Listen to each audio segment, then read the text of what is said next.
আমাদের পরবর্তী টপিক 5 আর্কিমিডিসের সূত্র ও প্লবতা। তো আর্কিমিডিসের সূত্রে বলা হয়েছে বস্তুর হারানো ওজন বস্তু দ্বারা অপসারিত তরলের ওজনের সমান। আমরা এখানে একটা বস্তু নিয়েছি যার ভর ধরলাম আমরা 5 কেজি এবং এইখানে একটা পাত্র নিয়েছি যে পাত্রটা তরলে পূর্ণ আছে এবং পাত্রের তলদেশ থেকে তরলের উপরিতল পর্যন্ত যে উচ্চতা সেটা আমরা ধরে নিলাম এইচ। এইখানে আমরা যদি এই বস্তুর ওজন বের করি, ওজন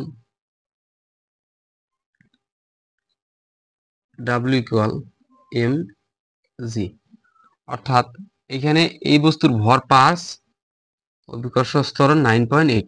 এখন এটা যদি আমরা ক্যালকুলেট করি আসবে আমাদের 46 নিউটন।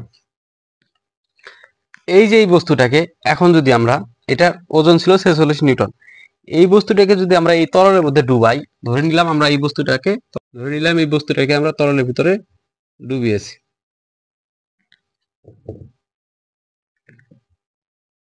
তাহলে এই যে বস্তুটা এখানে যার ওজন ছিল 46 নিউটন, এখানে ডুবানোর পর এর ওজন হয়েছে 40 নিউটন আমরা ধরে নিলাম।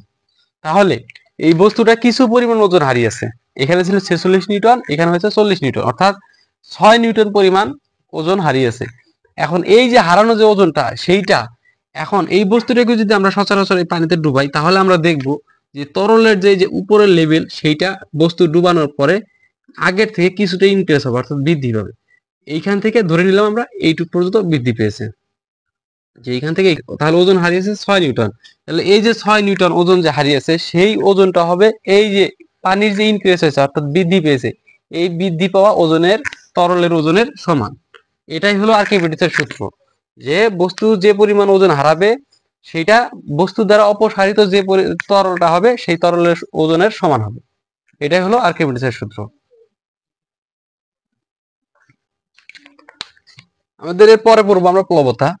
আমরা ধরে নিই এখানে একটা তরলে পাত্র আছে, যে পাত্রের ভিতরে একটা সিলিন্ডার ডুবানো আছে। এই যে এটা একটা সিলিন্ডার যেটা পানিতে তরলে ডুবানো আছে। ধরে নিই পাত্রে পানি আছে, যে কোনো তরল হতে পারে, সেটার ভিতরে ডুবানো আছে। এখন এই সিলিন্ডারের যে উপরিতল আছে, এই সিলিন্ডারের উপরিতল হলো এটা, নিম্নতল হলো এটা। এই উপরিতল থেকে তরলের উপরিতল হলো এইটুকু পর্যন্ত, অর্থাৎ তরল যে উপরে শেষ পর্যন্ত মানে কতটুকু পর্যন্ত উঠছে সেই পর্যন্ত। তো এইটুক থেকে এই যে এইটুকের যে উচ্চতা ধরে নিলাম আমরা এইচ1। আবার সিলিন্ডারের যে তলদেশ আছে অর্থাৎ নিচের যে শেষ সীমানা আছে সেই শেষ সীমানা থেকে আবার তরলের উপরিতল পর্যন্ত যে উচ্চতা সেটাকে ধরে নিলাম আমরা এইচ2।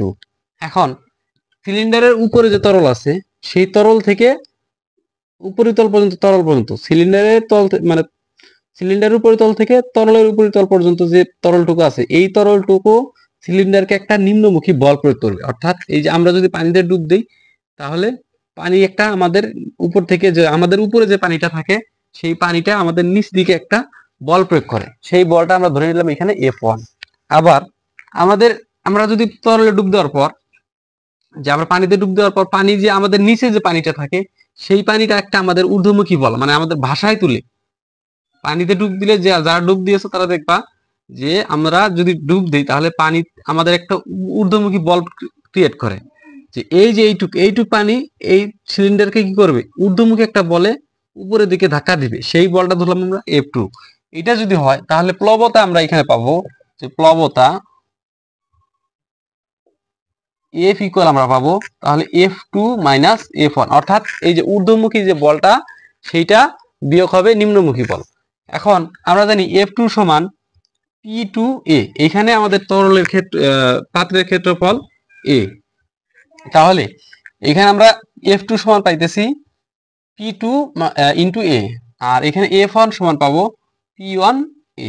এখন যদি আমরা P এর মান বসাই, আমরা টপিক 2 থেকে পেয়েছি যে তরলের মধ্যে কোন বস্তুর চাপ সেটা হবে এইচ রো জি। এখন আমরা যেহেতু P2 বের করতেছি অর্থাৎ F2, এইখানে আমাদের উচ্চতা, এই যে এইখানে উচ্চতা আমাদের হবে H2, তাহলে H2 রো জি, হ্যাঁ এইখানে আছে A মাইনাস, আবার আমরা P1 যদি বের করি তাহলে পাবো H1 rho G into A।